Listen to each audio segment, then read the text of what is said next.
Alright mga kaniknek, good morning at welcome ulit sa panibagong araw ng buhay ko. So nandito na naman ako nagbabalik at hindi pa nakakasuklay. Maghahanap ako ng suklay kasi aalis kami ngayon for today's video. So, aalis kami ni Ella Poy. Suklay kaya? Saan? Samahan nyo kami syempre, kaya nga ako nag-vlog ngayon kasi gusto ko samahan nyo kami sa pupuntahan namin ni Ella.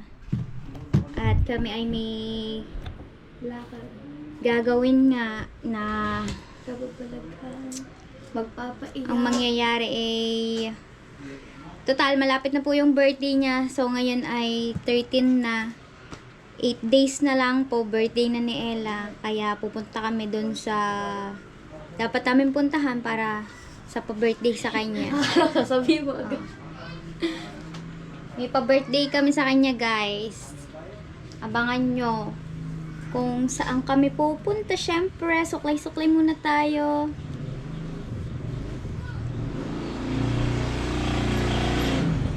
Pero sinasabi ko sa kanya kung sigurado ba siya sa gusto niya. Dahil hindi yun basta-basta ganun-ganun na lang. Kailangan sure siya. Pero hindi naman namin alam kung sure na pwede na nga siyang ganun dahil 14, magpo-14 pa lang siya. Kaya yun. Samahan nyo kami, guys. Alis na din kami ngayon. Alis na kami. At kita-kits na nga lang tayo mamaya. Nakapagsuklay na ako. Okay na kami. See you later, guys. Pwede ba ako? Date na kami. Sarado ba?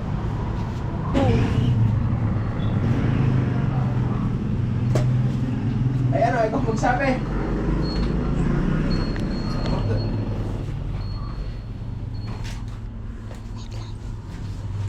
Hindi, tanongin mo. Iniiyan ako, siyempre sa amin sa atin itong sabihin mo na lang, kami ni Onely ito ilan years na ba natin ito ginagawa? 3, 4. Alright. Meron na tayong referral. Ba't si Naomi pumasok? Pumasok sa Ay, hindi. Bumalik yun. Alright, so bago ang lahat, syempre kailangan muna natin mga bus. Kaya doon muna tayo pupunta sa isa. Alright. So yan guys, dito tayo pupunta ngayon sa pinag-bracean ko. So dito kami muna magtatanong. Syempre kailangan muna ng option.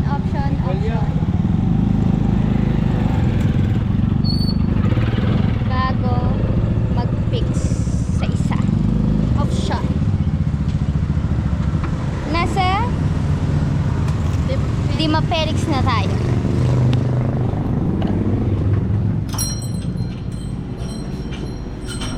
Tama-tama to. Kasi sa 17. Hi. Nag-vlog ko ba kayo? Vlog. Ay, di ba sa 17 ako, pa-schedule ako. 17. Adjust. Tapos, magtatanong ako kung magkano ang brace. Oh. Para sa kanya. Pag ganyan po, hindi siya bumili ng baksan. Oo nga. Nandiyan ba sa Taksan? Hindi ko po. 18, 14, ano araw po ang sabi?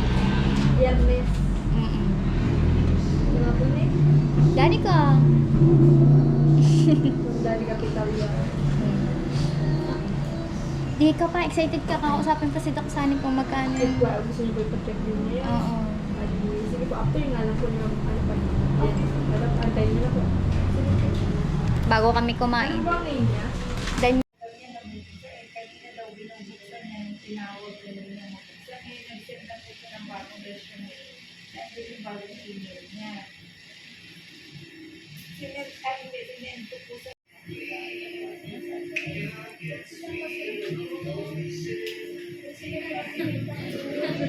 alright guys, so nandito na sa loob si Ella. Pinupunutan. Picture lang ang meron ako. Bawal kasi mag-vlog. Sarang.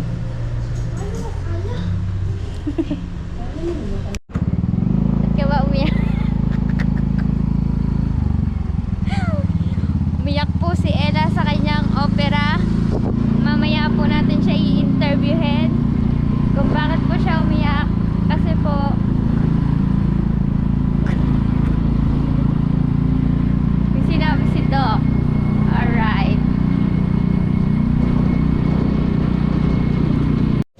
bahay na, guys. Dala, Neng. Ikwento mo sa akin. Punta ka rin eh.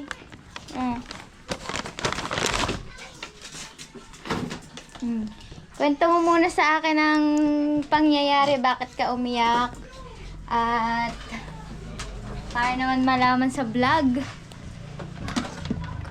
kung paano umiyak si Daniela. Oh, yan. Iyak na naman. Oh.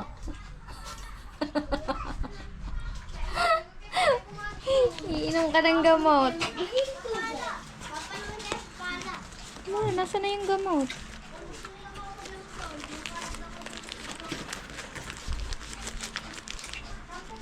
Wala na yata yung gamot.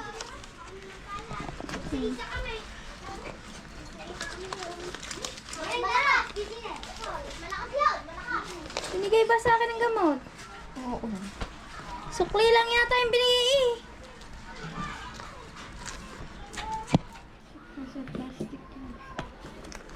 Wala kang plastic eh. Ito pala. Oh, inumin mo muna yung isa. Agad-agad. Oo, nakakain ka na eh. Sasakit yan. Pag nawala na anesthesia. Ayoko na. Sakit na. Anong ayaw mo na?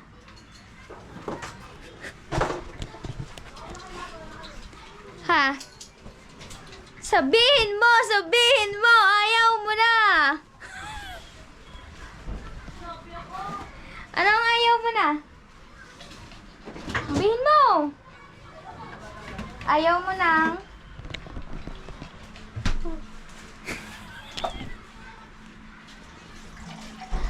Sad, bakit? Huhugas muna kami dito. Dilinis ang mga ihe ng doge! Oh my God! Lagi na lamang ba naman tagalinis ang bahay na yan? Sayan! Paano itong Ano? Alisin mo. Bulak. Habi ko ba na wagad ng mga Oo nga. Kaya pinapaano kita kanina ng ano eh. Ayaw mo naman. Oh! Umihi na naman! Kaya tinatanong kita kanina kung gusto mo ice cream eh. Ayun, magmumug ka noon. Para mabilis. Sana ba yun? Yung betadine. Ito. Ito. Mumumog agad. Hindi muna Ito. to. Mumug ka muna para mawalan dugo.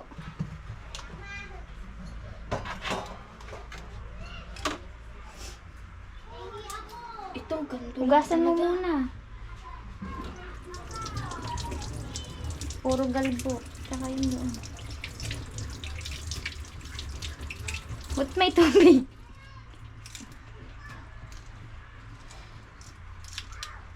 Ba, ano? Yan.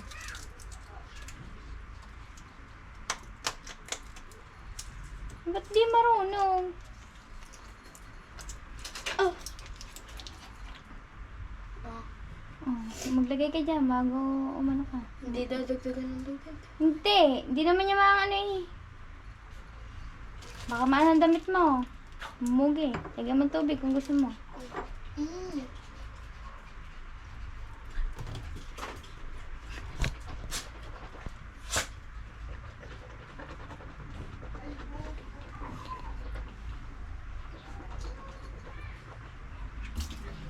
Alright.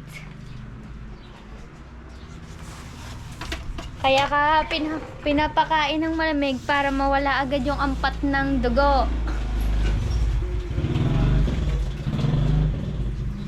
Bumug pa ako para matagpig ang betadine na bunganga ka. Oo. Guys, kaya siya umiyak kasi nasaktan daw siya. Kasi nga, malma na yung ipin niyang bulok nag-aano na siya, nadurog. Parang ganyan din yung sa akin dati dito. Yung pinabunot ko, nadurog na siya. Kasi ang gagawin doon ng dentista, hahalukayin niya ng hahalukayin para para makita niya kung meron pang natitira sa loob. Kasi, once na may matira yan sa loob, Ella, tapos naghilom na, sasakit uli yan. Ang mangyayari dyan, bibiakin, kukuhanin yung natitira sa loob. Ano, ganyan ang gusto mo mangyari. Yun, ayun ang pangyayari. Kaya nasaktan si Ella kasi hinalukay. Kasi durog na yung mga ipin sa bagang niya. Yun, kaya siya umiyak. Kaya sabi ko sa kanya, hindi biro ang magpa-brace. Kasi bubunutin muna yung dapat bunutin, pastahan yung dapat pastahan, bago siya lagyan ng brace. So, iinom na siya ng gamot. Oh, ba't ayaw mo nga?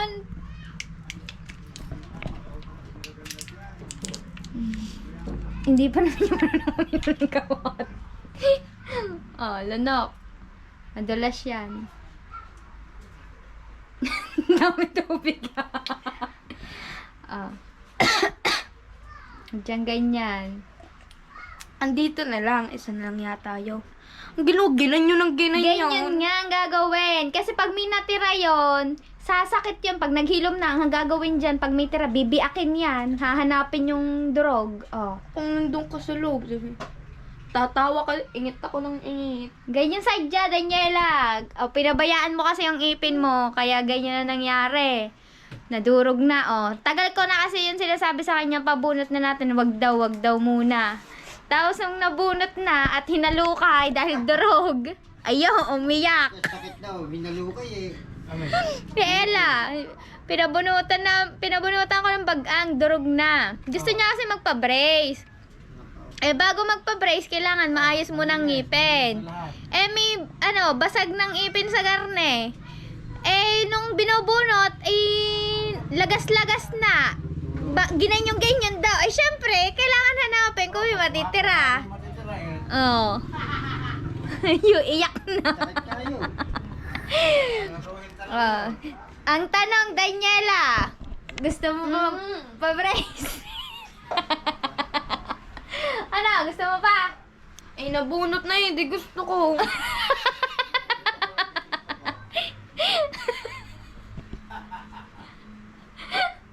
Tinawad ka na, iyak! Oh, uminom ka ng sitong malamig na malamig, oh.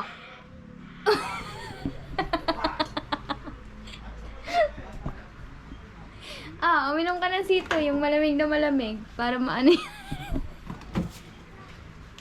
Opo, malamig na malamig nga rin, wala akong mainom eh. Oh. Sadyang ganyan din niya na magtiis ka. Gusto mo ng brace eh. Ang gusto mo pa iyon DIY. Di lalo masisira ang ipin mo doon. Oh. Umpisa pa lang yan, Daniela, ng ating ng iyong journey sa pagbe-brace. Tapos, kapag nagpa-brace siya, labis ang ipin niya dito. Babawasan, bubunutan na rin. Pahirap nila ginagawa ko. Aray, inamin mo. Mangingimay yan para Daniela, anong classic papa-brace siya? Iyak nang iyak. Na-expose mo naman ako eh. Ina-expose ko daw siya. Alright. Uminom ka ng malamig. Pahirap lang ginagawa ko. Yan, nasa na ba ang cellphone ko? Charge ko muna at lobat, guys. So, ayun nga, nabanggit ko na nga sa inyo, ayun nga po, magpapabrace po si Ella. At, ayun, inuumpisahan na nga pong linisin ang kanyang ipin. Nabunot na dito ang isa. At, ayun pa nga, umpisa pa lang ay umiiyak na siya. Paano na lang yun sa mga susunod. At, hindi naman po talaga biro ang magpa-brace. Kasi, naranasan ko nga to, lalo na kapag bagong adjust, napakasakit. Ayun ang sinasabi ko sa kanya, baka kapag nakapag-brace na, so, yung brace po ay 60K. Pero, ano po siya, installment, 15,000. Nagmahal na pong brace, dati 50 lang siya eh. Ngayon, 60 na. Installment yon, down 15,000, so monthly 2,000 hanggang matapos yung 60K. So, umpisa pa lamang ng journey niya, pabunot, tapos sa susunod na paggaling na, kailangan na namin siyang ipa-x-ray bago ang pasta. So, may papastahan po sa kanyang ipin. Dapat yung dapat takalabig ah. Ang pasta sa kanya ay 3 ipin ang papastahan. Ayun, dami. Basag na. Kasi naman, pabaya siya sa ipin. Ako pa sa chocolate. So, yun na nga. Matagal-tagal na proseso pa to dahil yung... Huy! Ito talaga si Murphy! Yung ipin po niya Pag si Murphy nakakakita siya ng pusa, talagang nagagalit to. Talsik naman sa akin ng Yun. Subukan natin kung kaya pa rin niya. Sana after ano ba ngayon? After 3 days, okay na siya para sabay na lang kami. Adjust ng brace ko, tapos magpapa x-ray. Tapos yun. Hindi siya magkakameron ng brace sa araw ng kanyang birthday kasi matagal na proseso pa to bago mangyari ang gusto nga niya. Sa araw ng birthday niya hindi po talaga kaya. Dahil kailangan pa ng x-ray, pasta, at saka yung maraming chichibureche. Ang akin kasi biglaan lang to Biglaan lang, no? Hindi naman biglaan kasi nagpabunot muna ako noon talaga yung wisdom ko, 2, tapos nadama yung isa kong bagang dito, kaya wala na akong bagang dito. Yun, bago ako nagpa-brace kasi sobrang sakit talaga ng akin yung wisdom ko, 2. Tapos sabay pa na sakit. Tapos ngayon, wala na ako nararamdaman. Alright. So, mamaya na lang ibang update kung ano bang mangyayari kay Daniela. Kung iiyak pa rin siya hanggang mamaya. Kapag nawala na yung anesthesia ng kanyang panga.